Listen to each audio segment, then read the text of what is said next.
If you've been keeping close tabs on the industry, you'll probably recognize some overarching themes. Fuel economy, supply chain constraints, driver shortages, and the big one, sustainability. With deadlines approaching in the near future, as opposed to what was once an off-in-the-distance objective, fleets are starting to prioritize how they'll achieve zero emissions transport. This means it's all hands on deck for equipment manufacturers, service providers, suppliers, and dealers. I connected with Nate Hill, Director of eMobility Infrastructure and Consulting at Daimler Truck North America, to discuss how these companies are coming together to provide seamless solutions for its customer base and to close the gaps, creating a connected ecosystem for sustainable transportation. And it is really important as we look towards the transition to zero-emission vehicles, especially on the commercial side, that we recognize building up the ecosystem is a big part of what is needed here. In many cases, very new for many of our customers.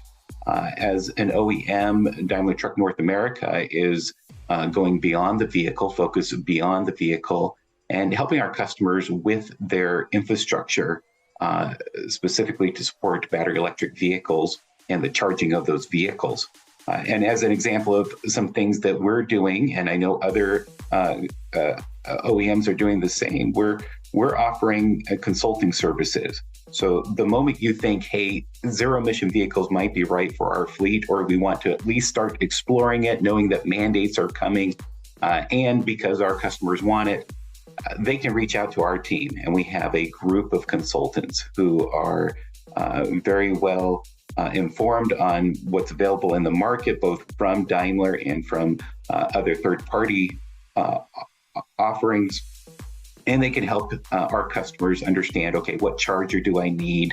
What's going to be the cost of purchasing and installing that charger? What other construction will have to happen at my depot in preparation for that? How can I plan for the different rate schedules from the utility? What's the total cost of operating that equipment going to be? And even how can I reach out to my local utility to start the conversation on bringing a lot of power to the depot? Obviously, infrastructure and range are the most common concerns facing an at-scale deployment of EVs in the commercial industry.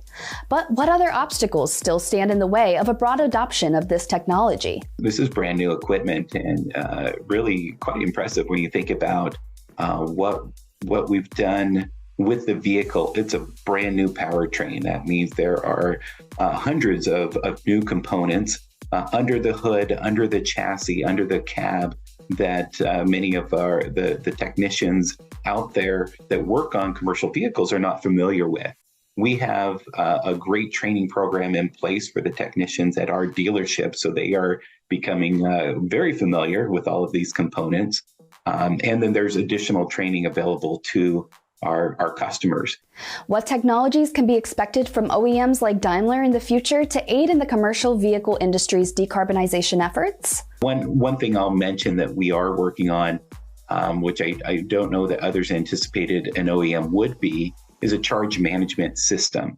This charge management system helps you to manage, operate the charger efficiently, and also monitor it. So if the charger ever goes down, you get a notification and know that it went down. You could deploy a technician, or a dealership can deploy a technician to make sure that that charger is up and running as quickly as possible and get that truck back out on the road. Another important thing that the charge management system can do is help manage the energy cost at your site. As you may know, running a battery electric vehicle has the promise or the potential to have a much lower operating cost.